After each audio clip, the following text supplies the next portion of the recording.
우리 기독교인은 삼위일체 하나님을 믿습니다. 이것이 우리 기독교인의 가장 중요한 특징입니다. 삼위일체 하나님을 믿는다는 것은 일신을 믿는 것과도 다르고 또 삼신을 믿는 것과도 다릅니다. 그래서 삼위일체신이라고 부르는 거죠. 이 삼위일체 하나님을 믿는 것은 우리의 신앙 그리고 우리의 예배 또 우리가 살아가는데 가장 큰 기초가 됩니다. 왜냐하면 이 우주는 그 성부, 성자, 성령 삼위 하나님이 만드셨기 때문이에요. 또 지금도 이 우주를 누가 다스리는가 하면 아버지와 아들과 성령께서 다스리고 계시기 때문이에요. 또한 저와 여러분을 구원하셔서 영원한 하나님의 나라로 인도하시는 분도 아버지와 아들과 성령님이 합동으로 사역해서 그렇게 하시는 겁니다. 그래서 삼위 하나님을 바로 아는 것이 우리의 정체성, 우리의 구원에 가장 중요한 일이 됩니다. 그렇기 때문에 삼위 하나님을 모르거나 믿지 않으면 불신자가 되는 거고, 또 자기가 기독교인이라 말하지만은 삼위 하나님에 대해서 잘못 알고 있으면 이단이 되는 겁니다. 또 삼위 하나님에 대해서 잘못 알게 되면, 또 부족하게 알게 되면 우리 신앙이 잘 자라지 않습니다. 우리 신앙이 약하거나 병들게 되고, 삼위 하나님에 대한 바른 지식과 신앙이 있을 때 우리의 삶이 더 풍요로워집니다. 그래서 삼위 하나님을 아는 것은 대단히 중요합니다. 우리가 앞으로 살펴보려고 하는 에베소서 1장 3절부터 14절은 구원을 삼위 하나님의 사역으로 설명을 하고 있죠. 그래서 이 부분을 잘 이해하기 위해서는 성경이 말하는 삼위일체 하나님을 잘 알아야 이 부분을 우리가 충분히 이해하고 적용할 수가 있습니다. 그래서 오늘은 이 에베소서의 1장 3절부터 14절까지가 철저하게 삼위일체 중심이라는 것과 더 나아가서 이 에베소서 전체가 삼위일체 중심적이라는 것을 먼저 살펴보려고 합니다. 그리고 더 확대해서 성경 전체가 삼위일체 하나님을 우리들에게 점차적으로 더 풍성하게 계시해 주고 있다는 것을 살펴보려고 합니다. 그리고 이것을 간단하게 어떻게 적용하면 좋겠는가를 생각해 보려고 합니다. 그래서 오늘 이 설교는 전체적으로는 삼위일체 하나님의 성경적 근거가 되겠습니다. 삼위일체 하나님의 성경적 근거를 좁게는 에베소서를 통해서, 넓게는 성경 전체를 통해서 오늘은 확인을 하려고 합니다. 우선 1장 3절을 우리 다시 한번 읽어보죠. 시작. 찬송하리로다 하나님 곧 우리 주 예수 그리스도의 아버지께서 그리스도 안에서 하늘에 속한 모든 신령한 복을 우리에게 주시되. 1장 3절은 이제 이렇게 시작하죠. 우리 주 예수 그리스도의 아버지 하나님을 찬송하리로다 라고 시작을 하는데, 여기에 1장 3절에서 우리에게 복을 주시는 분이 누가 우리에게 복을 주시는 겁니까? 삼위 하나님이 복을 주시는 겁니다. 그래서 우리 주 예수 그리스도의 아버지 하나님이 일단 우리에게 복을 주는 주체예요. 그리고 복을 어디다 주시는가 하니까 그리스도 안에서 주세요. 그리고 어떻게 복을 주시는가 하면 신령한 복을 주세요. 여기에 이제 신령한이라는 것은 나중에 살펴보겠지만 성령에 의해서 성령이 주신 복을 가리키는 겁니다. 그러니까 여기에 하나님이 우리에게 복을 주시는데 아버지 하나님이 아들 안에서 성령을 통해서 우리에게 복을 주신다. 복을 주시는 것이 삼위 하나님이 우리에게 복을 주시는 거예요. 그래서 1장 3절을 시작할 때부터 우리에게 신자들에게 복을 주시는 하나님이 삼위 하나님이라는 것을 밝혀주고 있고, 그리고 이제 4절부터 14절까지는 이 사실을 조금 더 상세하게 설명하는 겁니다. 그래서 4절부터 6절까지는 성부 하나님이 우리에게 주시는 복을 설명하고, 7절부터 12절까지는 성자 예수님이 주시는 복을 설명하고, 13절과 14절은 성령 하나님이 우리에게 주시는 복을 설명을 해 주는 거죠.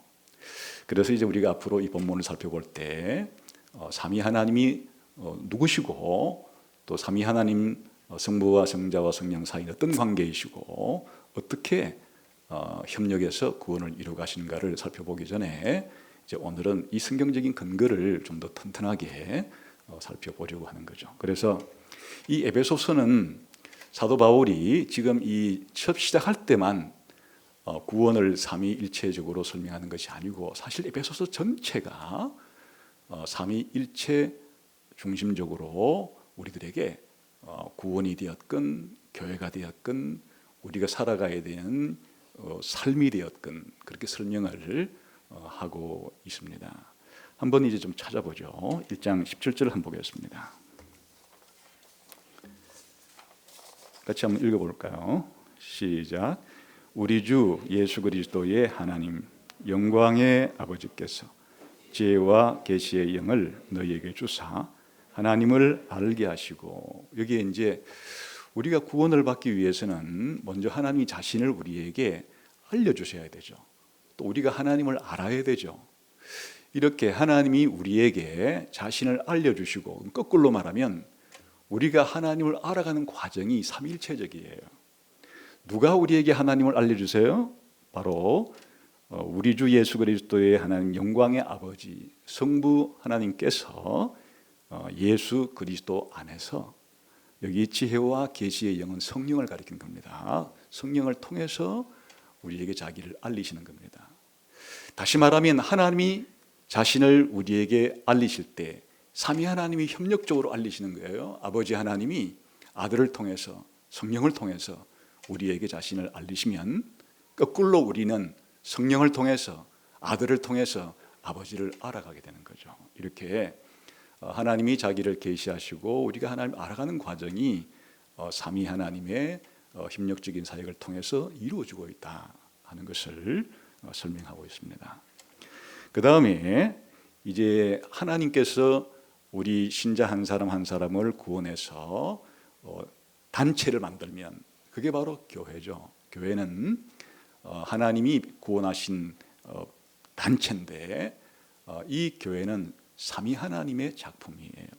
개개인의 구원이 삼위 하나님의 사역이듯이 이 교회 또한 삼위 하나님의 작품이다 하는 것을 이제 말하고 있어요. 우선 2장 18절을 한번 같이 읽어보죠.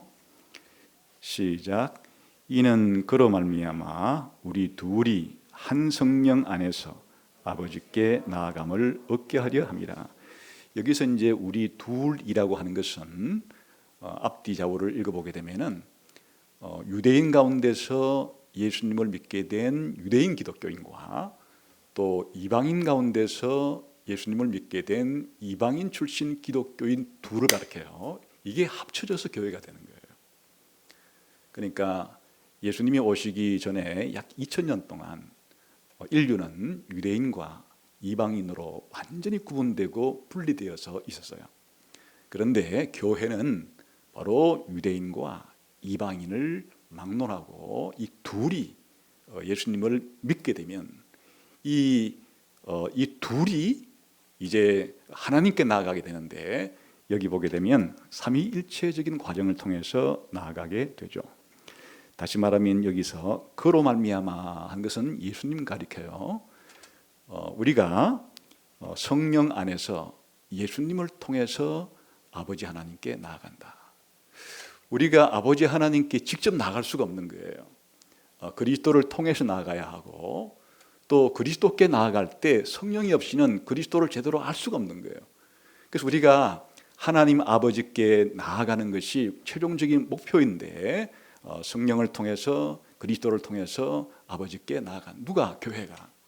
그래서 이 교회라는 존재 자체는 바로 하나님과 교제를 할 때 이렇게 성령과 그리스도와 아버지 삼위 하나님을 모두 다 관계를 맺고 또 필요로 한다는 것을 알 수가 있죠. 그 다음에 22절도 봅시다. 시작. 너희도 성령 안에서 하나님이 거하실 초소가 되기 위하여 그리스도 예수 안에서 함께 지어져 가느니라. 이제 이 경우에는 교회를 어떻게 묘사하는가 하면 교회를 집에, 건물에, 더 구체적으로는 성전에 이제 빗대는 거예요. 교회는 마치 무엇과 같으냐? 성전과 같다. 근데 성전이기 때문에 거기에 누가 계시는가 하니까 하나님이 거하시는 곳이에요. 그런데 하나님이 그냥 성전에 거할 수가 없어요. 여기 보게 되면 성령 안에서 거하시게 되고 또한 그리스도 예수 안에서 이 성전이 자라가게 된다. 다시 말하면 아버지 하나님이 교회 가운데 거하시는데 그냥 거하시는 것이 아니에요. 성령 안에서, 그리스도 안에서, 또 다른 말로 바꾸면 성령을 통해서, 그리스도를 통해서 하나님이 교회 안에 거하고 계신다.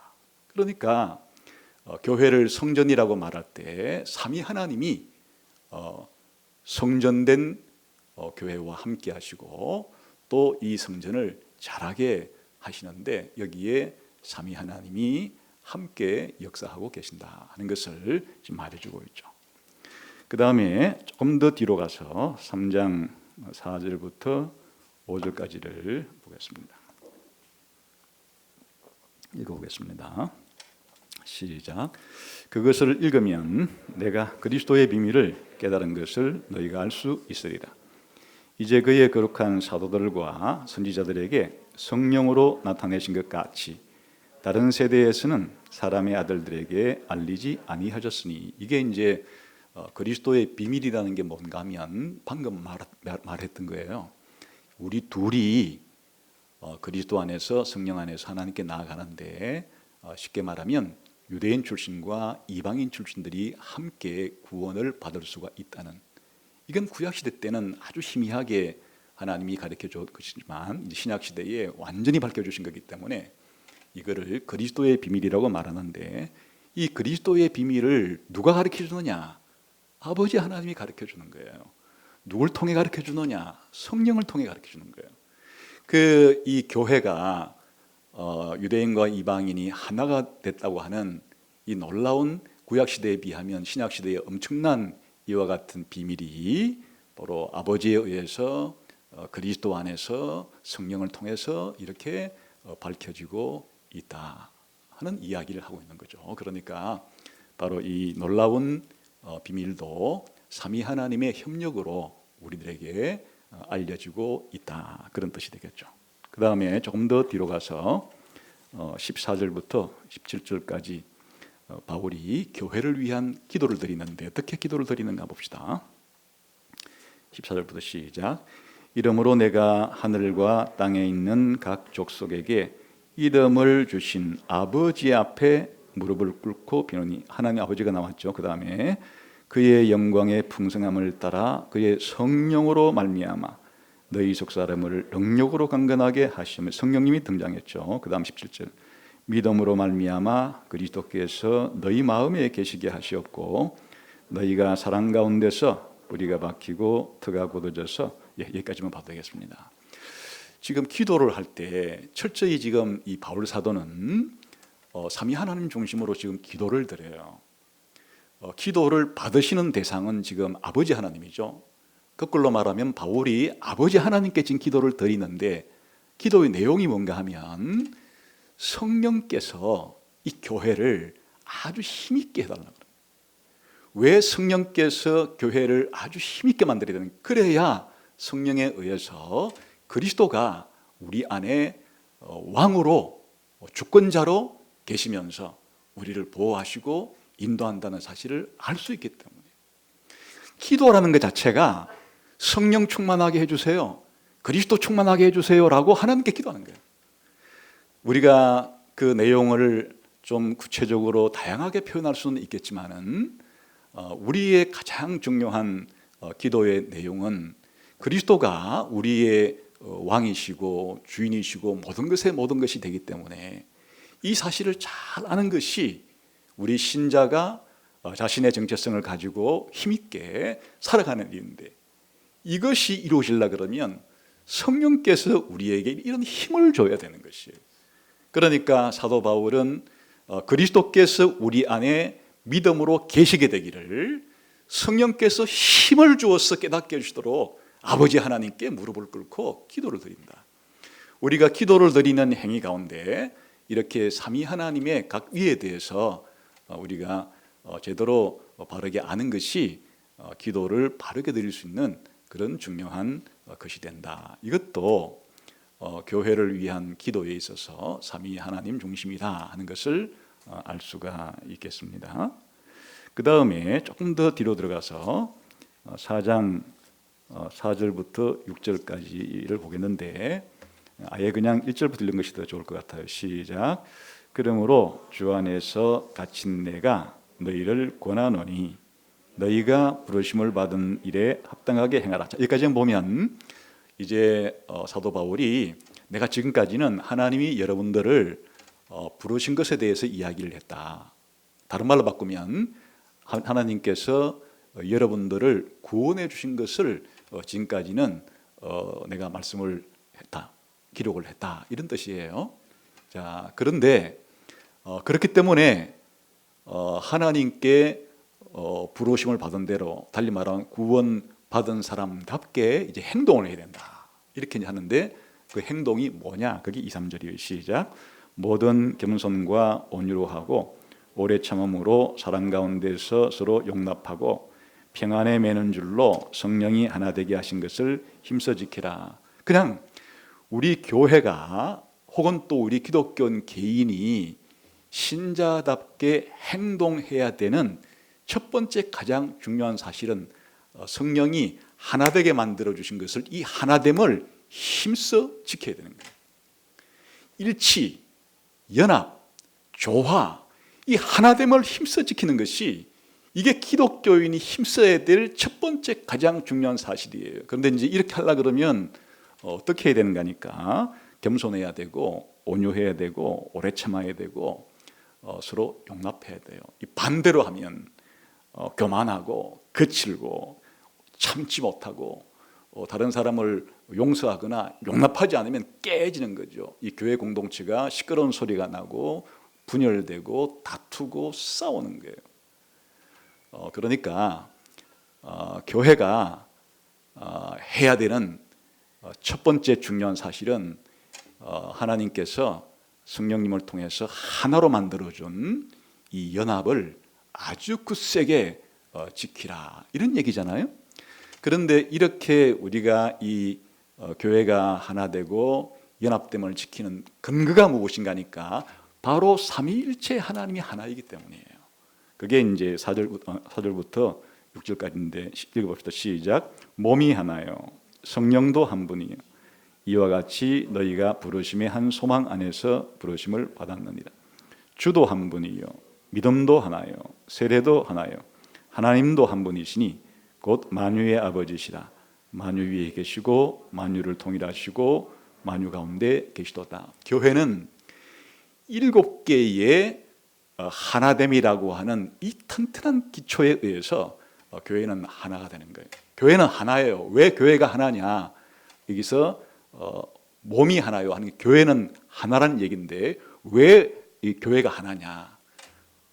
성령이 하나이시고 주가 하나이시고 아버지가 하나이기 때문에 우리가 가지는 소망도 하나고 우리가 믿는 믿음도 하나고 우리가 받는 세례도 하나고 전부 하나의 기초가 바로 아버지와 아들과 성령이 하나라고 하는 사실에 기초해서 교회는 하나다 하는 것을 지금 강조하는 것이니까, 이 교회가 하나라 하는 이 사실에 가장 중요한 것은 삼위 하나님이 하나이시다 하는 것에 기초와 뿌리를 두고 있다 하는 것을 알 수가 있죠. 이렇게 교회라는 존재, 교회가 이 세상에서 무엇을 가장 우선적으로 해야 되는가의 문제, 이런 교회의 존재와 교회의 사역은 바로 삼위 하나님에 의해서 설명이 되어지고 해명이 되어지고 권고가 되어지고 이렇게 하고 있다. 다시 말하면 교회는 삼위 하나님의 작품이다, 삼위 하나님적이다 하는 것을 알 수가 있죠. 마지막으로 우리 기독교인들이 이 땅에 살아갈 때 기독교인의 윤리, 기독교인의 이 삶을 어떻게 살 것인가 하는 것도 삼위일체 중심적으로 살아야 된다라고 이제 바울은 말해요. 어디서 그렇게 말을 하는가 하면 조금 더 뒤로 가서 에베소서 5장 18절부터 20절까지를 읽어보겠습니다. 다시 한번 읽어볼까요? 시작. 술 취하지 말라. 이는 방탕한 것이니 오직 성령으로 충만함을 받으라. 시와 찬송과 신령한 노래들로 서로 화답하며 너희의 마음으로 주께 노래하며 찬송하며 범사에 우리 주 예수 그리스도의 이름으로 항상 아버지 하나님께 감사하며. 이 구절은 아마도 익숙하죠. 성령 충만을 받아야 된다. 우리가 신자답게 이 땅에서 살기 위해서 가장 필요한 것은 성령 충만함을 받아라.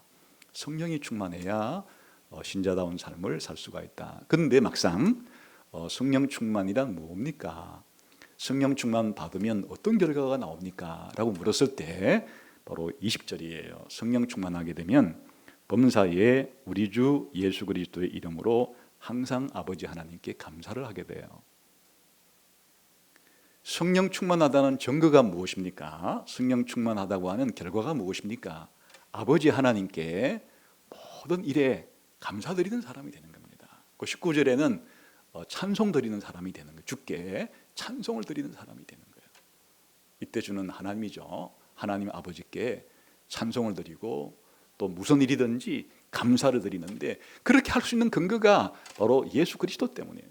예수님이 우리에게 행하신 일 때문에 우리가 아버지 하나님께 감사를 드릴 수가 있죠. 그러니까 기독교인의 생활이란 한마디로 뭐냐? 성령 충만해서 예수 그리스도의 이름으로 아버지 하나님께 모든 일에 감사를 드리면서 살아가는 생활. 이게 기독교인의 생활이라는 거예요. 그러니까 기독교인의 생활을 설명할 때 아버지 하나님과 아들 예수님과 성령님이 우리가 어떤 관계를 맺고 있는지를 모르면 기독교인이 무엇인지도 알 수 없을 뿐 아니라 기독교인답게 살아갈 수도 없겠죠. 그래서 이렇게 사도 바울은 에베소서 전체를 통해서 구원을 설명할 때나 교회를 설명할 때나 우리 기독교인의 삶 윤리를 설명할 때나 전부 다 아버지와 아들과 성령이 함께 역사하고 있다. 이렇게 좀 설명을 하고 있습니다. 그래서 사실은 이 사도 바울이 쓴 에베소서는 사도 바울이 쓴 13편의 이 신약성경 편지 가운데서도 이렇게 삼위일체에 대한 이 중요성을 가장 잘 밝혀주고 있는 서신이어서 우리가 삼위일체 서신이다 이렇게 불러도 과언이 아닐 정도의 삼위일체 하나님이 우리와 어떤 관련을 가지고 있는지를 잘 설명하고 있는 그런 성경이라 할 수가 있습니다. 자, 그러면 사도 바울이 이렇게까지 우리 구원도 하나님의 협력 사역이고 교회도 삼위 하나님의 협력 사역이고 우리 기독교인이 살아가는 것도 삼위 하나님과 연관된 이런 협력 사역이다. 이렇게 말할 때 도대체 무슨 근거로 이런 강력한 주장을 할 수가 있는 걸까요? 그것은 바로 구약 성경부터 신약 성경에 이르기까지 성경 전체가 이런 삼위일체 하나님에 대한 계시를 점진적으로 처음에는 약간 좀 그림자처럼 희미하게 알려주지만 시간이 지날수록 삼위일체 하나님을 더 분명하게 알려줌으로써 우리가 삼위일체 하나님을 알게 되어서 이와 같이 살아갈 수가 있게 되는 거죠. 그래서 이제 두 번째로는 신구약 성경 전체가 어떻게 삼위일체 하나님을 점진적으로 더 풍성하게 소개해 가고 있는가 하는 것을 좀 살펴보겠습니다. 우선 이제 삼위일체 하나님 할 때 삼위는 무엇이고 일체가 무엇인지는 다음에 설교할 때 더 충분히 설명을 드릴 거예요. 오늘은 이 삼위일체 하나님의 성경적 근거를 말씀드리려고 하기 때문에 간단한 핵심 내용만 말씀을 드리게 되면, 일체라고 할 때 그 체는 신적인 본성 혹은 신적인 본질을 말하는 거예요. 그러니까 일체라는 말은 신적인 본성이 하나다 그 뜻이에요. 또 달리 말하면 본성을 본질이라고 바꿀 수도 있는데 신적인 본질은 하나다, 그 말을 일체라는 말로 표현하는 겁니다. 그러면 삼위라는 것은 무엇인가 하면, 이런 신적인 본성, 신성이죠. 그리고 신적인 본질을 소유하고 있는 분이 세 분이란 뜻이에요. 그게 이제 삼위라는 겁니다. 신학적으로는 이걸 삼위라 그러는데, 좀 우리가 알기 쉽게 설명을 하면 신적인 이런 본성을 가지고 있는 분이 둘도 아니고 다섯도 아니고 백도 아니고 열둘도 아니고 딱 세 분만이 이런 신적인 속성을, 본성을 공유하고 있다는 뜻이, 이게 삼위일체신이란 말이에요. 그러니까 일신교가 아니에요. 왜 일신교가 아닌가 하면 바로 삼위가 계시기 때문에, 신적 본성을 가진 분이 세 분이기 때문에 일신교가 아니에요. 또 왜 삼신교가 아닌가 하면 신적인 본성은 하나밖에 없기 때문이에요. 신적인 본성이 몇 개, 세 개가 있는 게 아니에요. 신성이라고 우리가 부를 수 있는 것은 유일하게 하나밖에 없기 때문에 삼신교가 아닌 거예요. 그러니까 일신교도 아니고 삼신교도 아닌 것은 바로 신적인 본성은 하나지만은, 일체지만은 신적인 본성을 공유하고 있는 분이 세 분이 되기 때문에 삼위일체 신을 우리가 믿고 있는 것이다. 이게 바로 하나님이 자신을 우리에게 계시해 주었기 때문에 우리가 이렇게 하나님을 알게 되었고 믿고, 이렇게 삼위 하나님을 우리가 오늘 예배하고 삼위 하나님을 본받아 살려고 하는 거예요. 그럼 성경에 어디에서 하나님께서 자신이 삼위일체 하나님이라는 것을 계시해 주었는가 하는 것이, 우선 구약 성경에서 일체, 신적인 본성은 하나다 하는 사실을 강조한 것은 구약 성경에서 가장 중요하게 계시해 준 내용이에요. 여호와 하나님이 이집트에 있던 이스라엘 백성을 끄집어내어서 이제 가나안 땅으로 데리고 갈 때, 자신을 알릴 때 가장 중요하게 알린 것이 바로 다른 신은 없고 이 우주에 하나님만이, 여호와만이 유일하신 하나님이요 신이라는 사실을 계시해 주는 것이 1차적으로 가장 중요한 계시 내용이에요. 그래서 하나님이 알려준 내용을 우리가 십계명의 제1계명에서 요약할 수 있는데, 다른 신을 섬기지 말고 하나님만 섬기라고 하는 얘기는 신들이 많은데 그 중에 내가 최고 높기 때문에 나를 섬기라, 그런 뜻이 아니에요. 다른 신이라는 것은 없는 것이에요. 그냥 이 우주에 신이라고 할 수 있는 분은 여호와 하나님 홀로 유일하기 때문에 이와 같은 하나님의 주권을 이스라엘 사람들에게 가르쳐 주는 것이, 이게 하나님이 자기를 알리는 가장 중요한 핵심 내용이었어요. 그래서 이제 이스라엘 사람들은 하나님이 이렇게 하나라고 하는, 좀 더 이제 그 신학적인 용어를 빌면 신적인 본성이 하나라고 하는 이 사실을 계시를 통해서 알게 되었고, 이걸 믿음으로 고백하는데, 이거를 쉐마라 부르는 거예요. 이 쉐마라는 것이 바로 구약시대 이스라엘 백성의 가장 중요한 신앙의 고백이고, 이 속에 일체라고 하는 하나님의 그 본성은 하나라고 하는, 유일하다고 하는 것이 가장 분명하게 계시가 되었어요. 한번 쉐마가 나오는 신명기 6장 4절 한번 봅시다.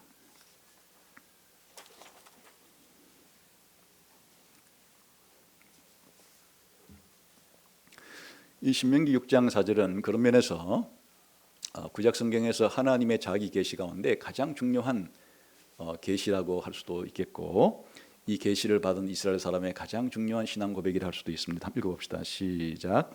이스라엘아 들어라, 우리 하나님 여호와는 오직 유일한 여호와이시니. 여기에 이스라엘에 들으라. 들으란 말이 쉐마란 말이에요. 그래서 쉐마라 부르는 겁니다. 쉐마의 내용이 뭔가 하니까 바로 우리 하나님 여호와는 오직 하나의 여호와, 유일한 여호와시다.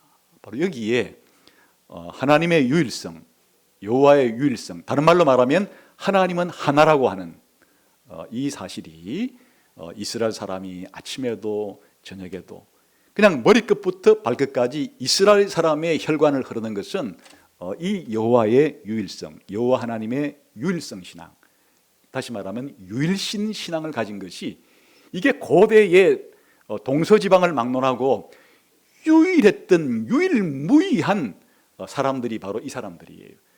이 사람들을 제외한 이 신명기 6장 4절에 나오는 쉐마라고 하는 이 신앙 고백을 가지지 않은 모든 사람들은 이 세상에서 엄청난 수의 많은 신들이 제각기 부분적으로 이 세상을 다스리고 있다고 하는 다신론을 믿고 있었지만은 다신론을 믿고 있는 온 인류 가운데 유일하게 딱 한 무리, 딱 한 집단인 이스라엘 백성은 여호와의 유일신 신앙을 가지게 됐는데 이것이 하나님의 자기 계시 때문에 이 사람들이 알게 되고 믿게 된 내용이에요. 그렇게 일체 신앙이라는 자체가 이제 구약 성경에는 아주 분명하게 그렇게 드러나요. 그럼 이것이 이제 신약 성경에서 예수님이 오고 난 다음에 어떻게 이것이 계속 받아들여지고 또 더 심화되는가 하는 것은 이제 예수님과 사도들에 의해서 이 유일신 신앙은 그대로 유지가 돼요. 받아들이고 또 이것을 심화시키게 되는데 우선 예수님 말씀을 한번 보도록 하죠. 마가복음 12장 28절부터 30절이에요.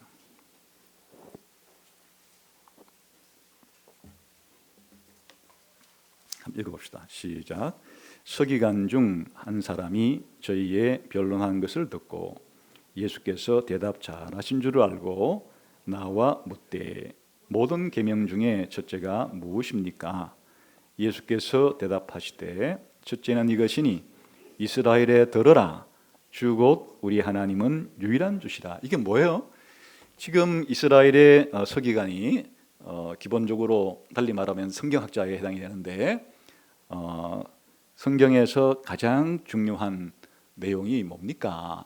첫 번째 계명이 뭡니까? 물었을 때 예수님은 조금도 지체하지 않고 바로 쉐마에 나오는 바로 여호와의 유일신 신앙을 가장 중요한 것으로, 다시 말하면 구약 성경을 꽉 짰을 때, 구약 성경을 뭉쳤을 때, 구약 성경을 농축시켰을 때 한마디가 있다면 바로 이 내용이에요. 우리가 들어야 될, 우리가 믿어야 될 그 내용은 바로 우리 주 여호와 하나님이 유일하다는 것. 이 유일신 신앙이 바로 구약 성경에서 가르쳐주는 가장 중요한, 다시 말하면 고대에 예수님 오시기 전까지의 이 세상에서 알아야 될 지식 가운데 첫 번째 지식이 바로 우리가 지금 쉐마라고 부르는 하나님의 유일성, 유일신 신앙, 이게 최고의 중요한 그런 진리가 되고 신앙 고백의 내용이 된다는 것을 예수님이 아주 명쾌하게 그렇게 말씀해 준 것을 우리가 보게 돼요. 그래서 우리 기독교인들은 이제 예수님을 믿는 이 사도 바울과 사도 베드로를 비롯해서 우리 기독교인들은 바로 우리가 하나님을 믿을 때 예수님께서 이렇게 구약 성경을 압축해서 유일신 신앙이 가장 중요한 것이라는 것을 계시해 주었듯이 우리 기독교인들은 예수님의 그 가르침을 그대로 받아서 이 유일신 신앙, 하나님은 오직 하나이시라고 하는, 하나님은 오직 유일하시다고 하는 이 신앙을 동일하게 고백을 하고, 여기에 예수 그리스도를 믿는 신앙도 바로 이 유일신 신앙에 해당이 되는 것이다 하는 것을 이제 심화시키게 되는 겁니다. 한번 사도 바울이 쓴 고린도전서 8장 6절을 봅시다. 같이 한번 고린도전서 8장 6절을 읽겠습니다. 시작. 그러나 우리에게는 한 하나님 곧 아버지가 계시니 만물이 그에게서 났고 우리도 그를 위하여 있고 또한 한 주 예수 그리스도께서 계시니 만물이 그로 말미암고 우리도 그로 말미암아 있느니라. 요 전반부까지는 그 쉐마죠.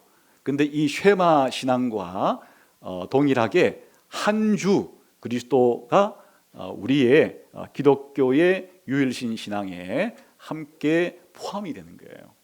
그러니까 바로 아버지가 하나라고 하는 것에 덧붙여 예수 그리스도가 한 주라고 하는 것은 바로 유일신 신앙을 버리고 두 신을, 두 하나님을 믿는 것이 아니고 유일신 신앙을 계속 이어받아서 믿고 있는 것이다 하는 것을 지금 말하고자 하는 것이, 여기에 이제 삼위일체 신앙으로 더 구체화 되어가는 기초가 지금 싹시 보이고 있죠.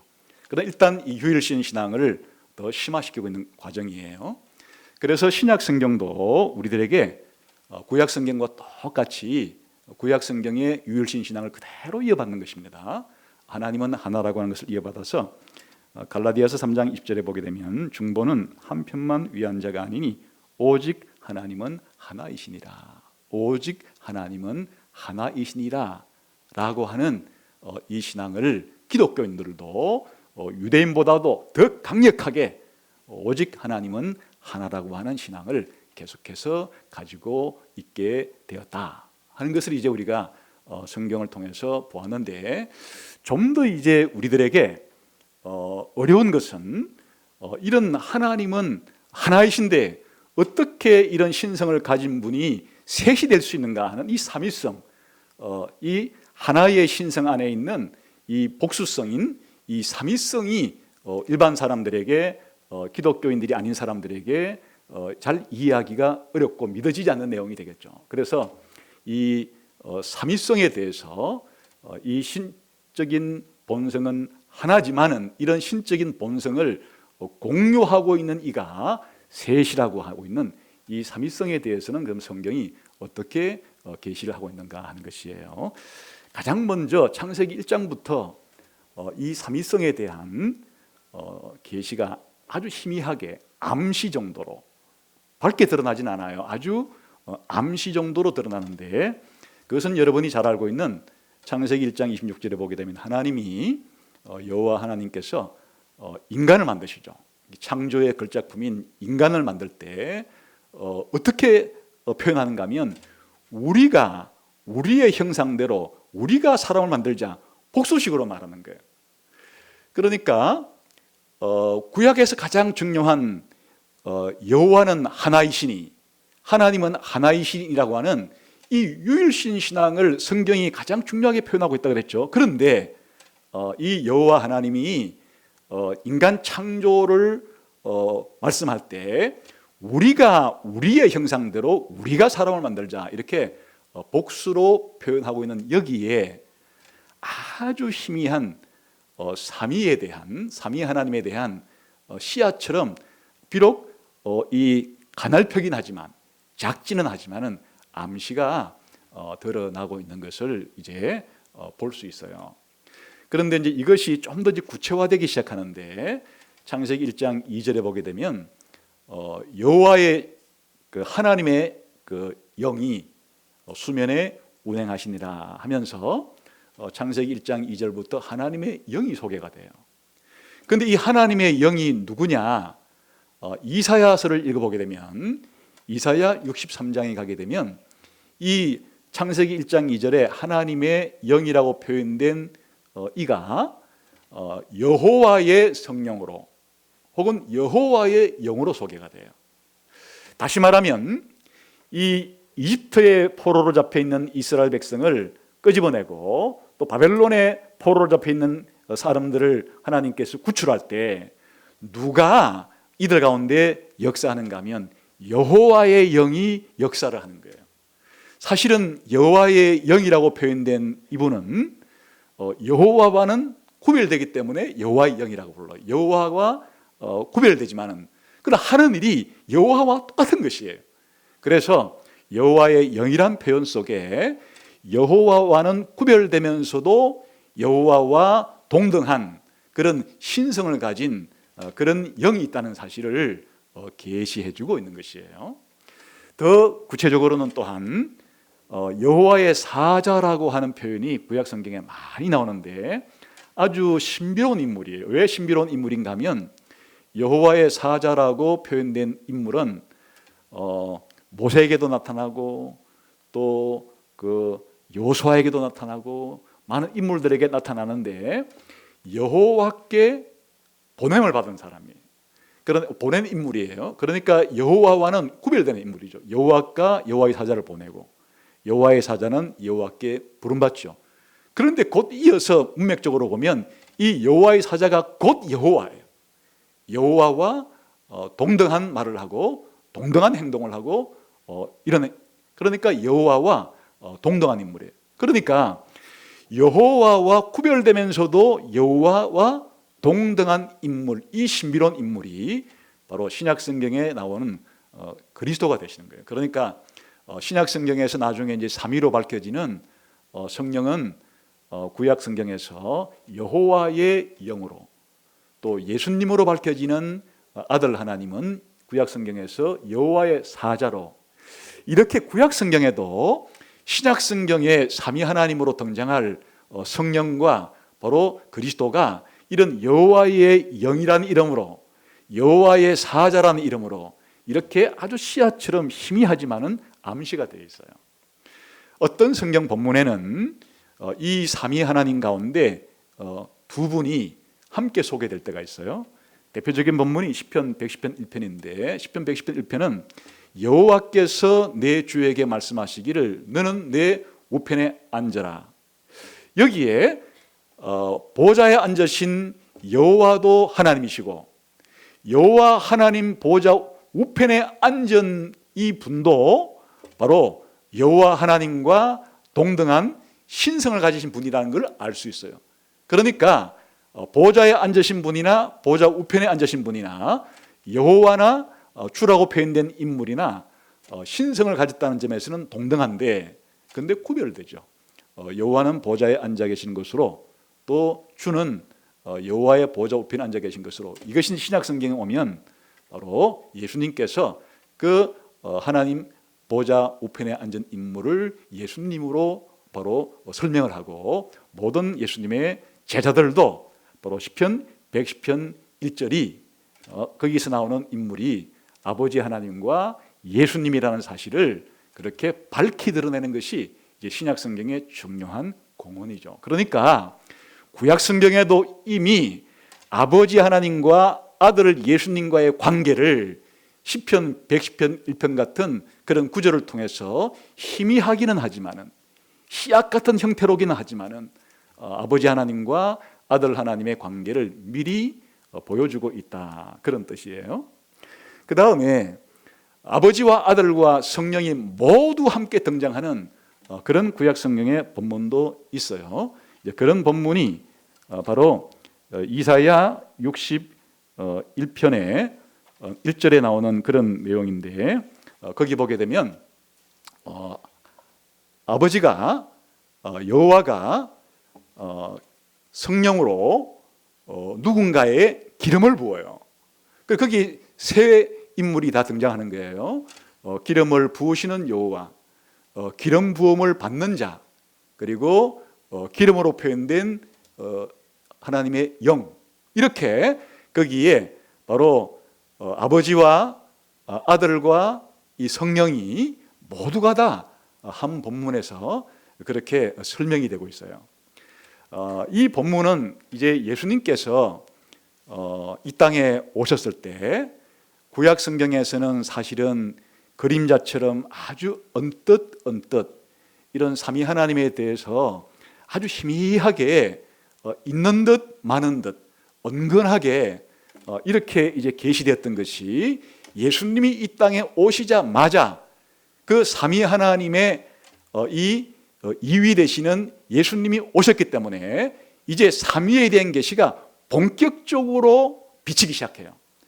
삼위 하나님에 대한 계시가 활짝 꼽히기 시작해요. 그래서 예수님께서 이 땅에서 이제 메시아로서 첫 사역을 시작한 것이 요단강에서 세례 요한에게 세례 받으실 때인데, 예수님이 세례 받으실 때 삼위 하나님이 모두 등장을 해요. 거기에 당연히 예수님은 세례 받으시는 분으로 서 있고 거기에 하늘에서 예수님께 어떤 소리를 바라는가 하면 이는 내 사랑하는 아들이다 이렇게 말해요. 이는 내 사랑하는 아들이다 라고 말하는 하늘의 그 음성의 주인공은 바로 성부 하나님이에요. 그래서 성부 하나님이니까 예수님을 내 아들이다 이렇게 표현하죠. 그리고 성부 하나님께서 예수님에게 비둘기 같은 모양으로 성령을 부어주세요. 그리고 여기에 아버지 하나님과 아들 예수님과 성령님이 예수님이 본격적인 공생애를 처음 시작할 때 모두 다 그 자리에 삼위 하나님이 등장을 해서 계시되고 있다. 그러니까 이제 이때가 삼위 하나님이 구약에서 은근히 그렇게 드러나던 것이 이제는 밝히 명백하게 드러나기 시작하는 첫 번째 중요한 시점이 된다 이렇게 생각하면 되죠. 그래서 예수님께서는 사실 이제 공생애를 이제 시작할 때 자기 고향인 나사렛으로 돌아가서 나사렛 회당에서 아까 이사야 61장 1절을 탁 읽으시고 지금 이 구절이 너희에게 임했다 이렇게 말하는 거예요. 다시 말하면 바로 예수님 자신이 세례받을 때 성령으로 기름 부음을 받은 것이 바로 이사야 61장 1절에 삼위 하나님이 모두가 계시되었던 것들이 이제 완전히 내가 이 땅에 와서 세례를 받음으로써 확실하게 성취가 되고 이루어졌다. 이렇게 예수님께서 구약에 감춰졌다기보다는 은밀하게 아주 희미하게 계시되었던 삼위 하나님에 대한 진리를 명백하게 나처럼 그렇게 밝히시는 일을 하셨다. 그렇게 보시면 되죠. 그리고 예수님께서는 이제 죽으시고 부활하신 이후에 하늘에 승천하기 전에 교회가 예수님 재림할 때까지 해야 될 지상명령을 주시는데 지상명령의 가장 중요한 것이 뭔가 하면 아버지와 아들과 성령으로 세례를 주라는 거예요. 교회의 세례. 교회의 세례는 기독교인이 교회에 가입하는 입회식인데 바로 이때 어떻게 기독교인이 되어서 교회의 회원이 될 수가 있는가?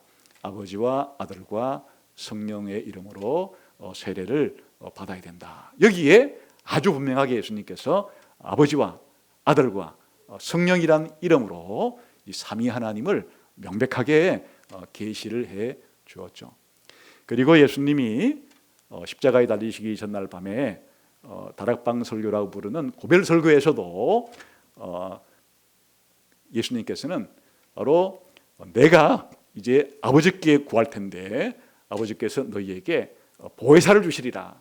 여기에 나라는 것은 예수님을 가리키고 예수님께서 기도하시는 아버지는 성부를 가리키고 성부가 신자에게 주실 보혜사는 성령을 가리키는 거예요. 그래서 이제 예수님이 돌아가시기 전에도 앞으로의 중요한 사역에 있어서 이제 예수님이 보내실 하나님이 함께 보내실 성령 보혜사가 중요한 역할을 하게 될 것을 미리 소개하듯이 그렇게 소개를 함으로써 이제 삼위 일체 하나님 가운데 이 삼위 하나님에 대한 분명한 계시는 바로 예수님으로부터 비롯되었다.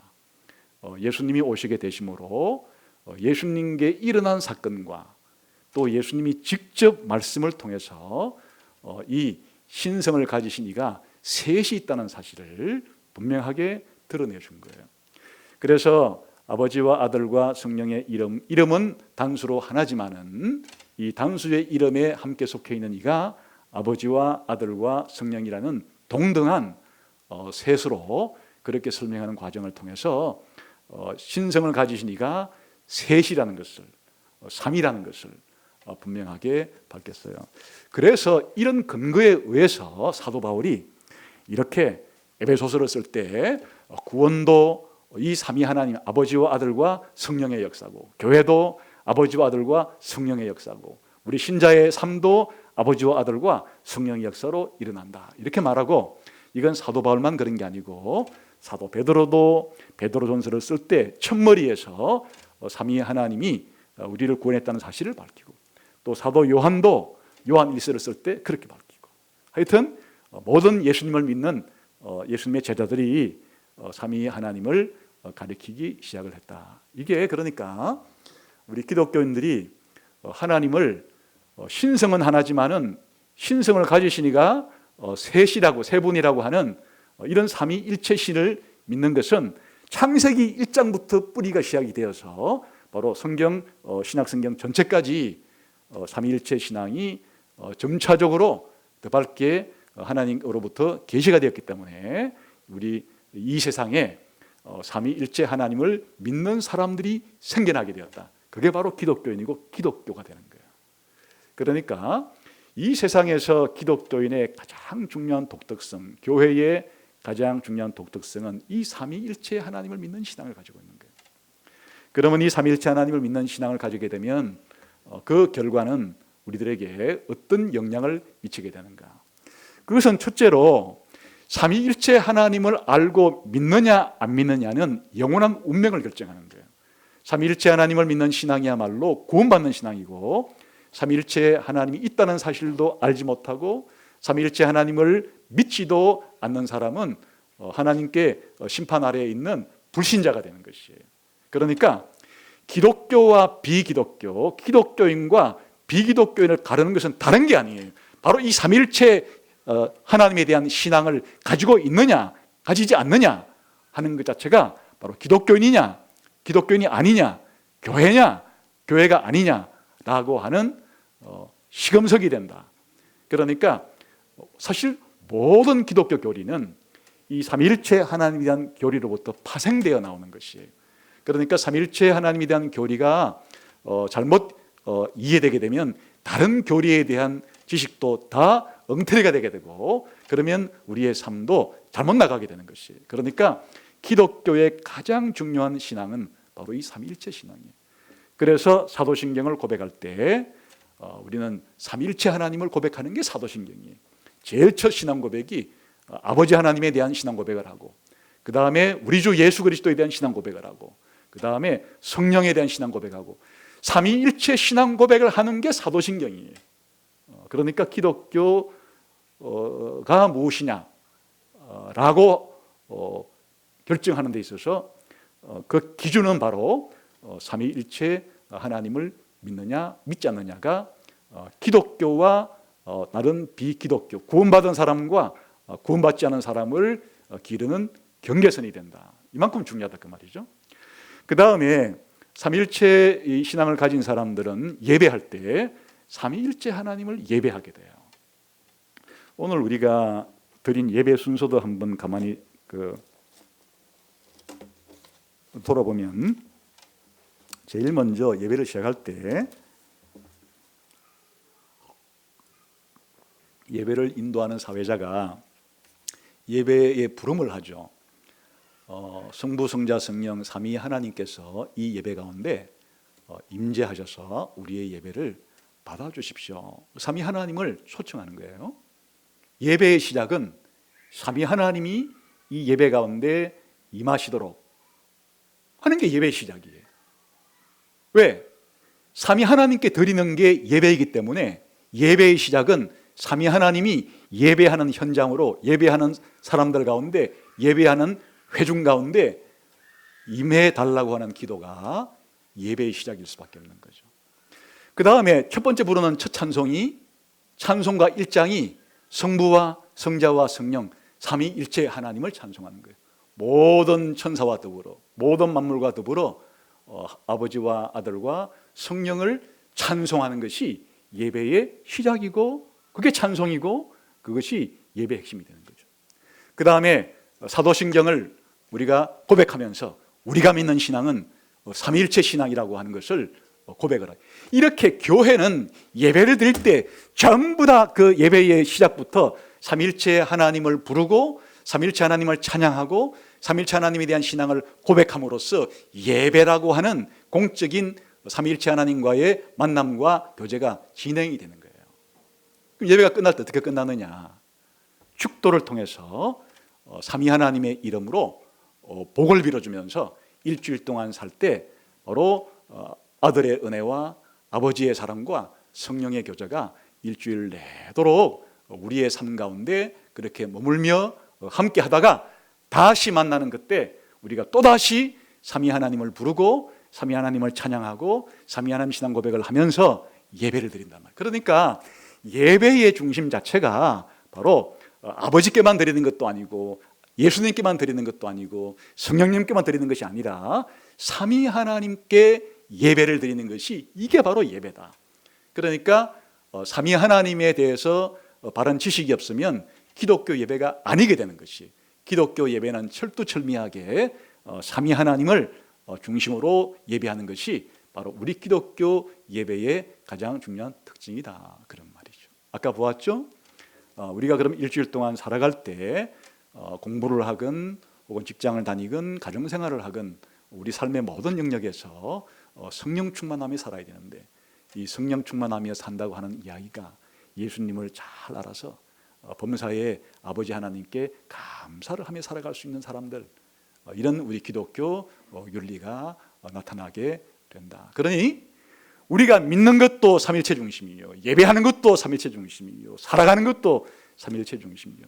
우리 기독교인들은 철두철미하게 우리의 믿음과 우리의 예배와 우리의 삶에 있어서 성부, 성자, 성령, 아버지와 아들과 성령 하나님을 중심으로 살아가는 사람들이다 하는 것을 알 수 있습니다.